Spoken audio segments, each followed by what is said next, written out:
So this is a little video on how to use the Redsun RS-11 bobbin winder.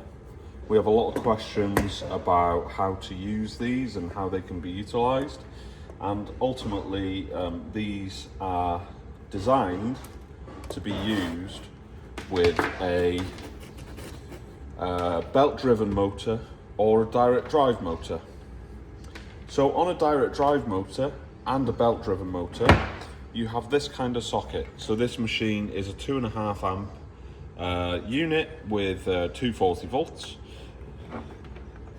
And these are not a Chinese plug, but they're a specific plug for attaching an accessory to your motor. And they would connect in like that. So it's a 220 volt supply to 220, 240 UK standard.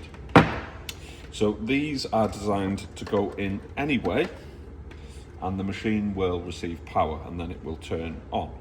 So with the, if I plug our motor control system in, you'll see we have green lights here.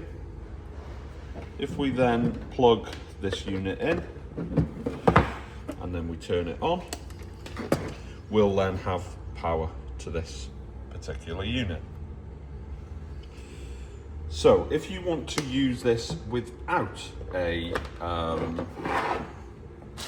Redsun motor control box or a direct drive control box, you can very easily change this to a British 3-pin plug. Now, as standard, we do not supply them with a 3-pin plug because we have lots of clients that use them with the Redsun servo motor or the direct drive motor, but it is something that you were able to do. So we're going to go ahead and pause the video and change the plug over, and then we'll come back. Okay, so we've now changed the plug to a British style plug. So these units don't have an active earth in them, and they're a plastic unit anyway. But it's very important that you would not put a 13 amp fuse in these units because there's such a low voltage, such a low amp drawing unit. We would change them to a 3 amp. So we're going to use a 3 amp fuse.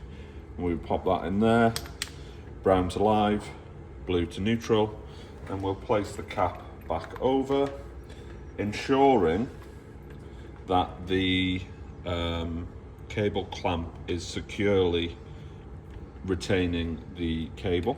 So we'll place that back together, and then obviously from this point, please ensure that a qualified and competent person is doing this type of work. So then we'll pop this into there, and you'll see that we've got the power light.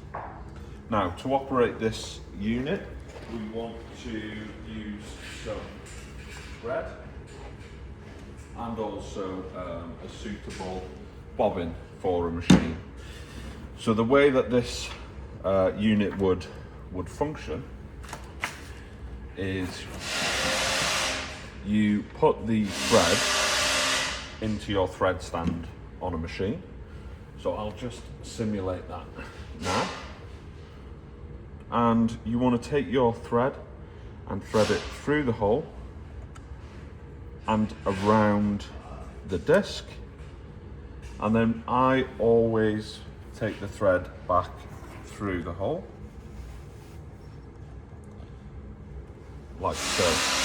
Now you may want to add more tension depending on the thread that you're using.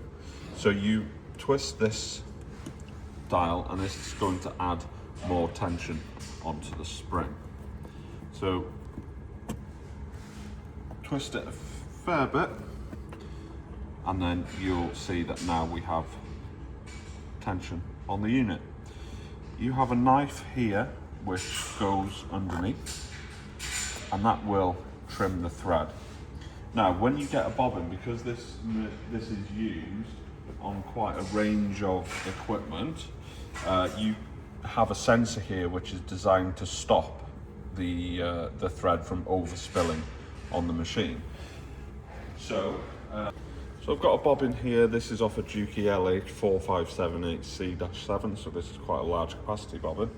And the way that I would start off is I would use a screwdriver and just slightly loosen these screws, and that will allow me to adjust this sensor forward and back. So we'll roughly pop this on, and then from here we want to line up, so you can see that there's a hole, or there's a line, a slit in between this cover right here, and this is the sensor. So we want to roughly line that up with the edge of the bobbin. Once we're there, tighten the screws down.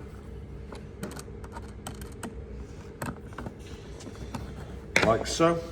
Then, with the bobbin on, we can take, I'm just tightening the tension just up a little bit because I want it nice and even. I will then thread, some bobbins have holes, some don't. I would then wind that to there, and then I can press the green button for run. If I want to stop, I can press stop, and the unit will stop.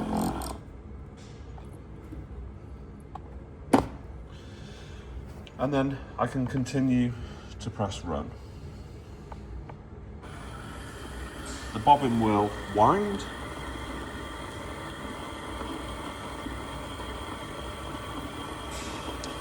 And then once it has finished,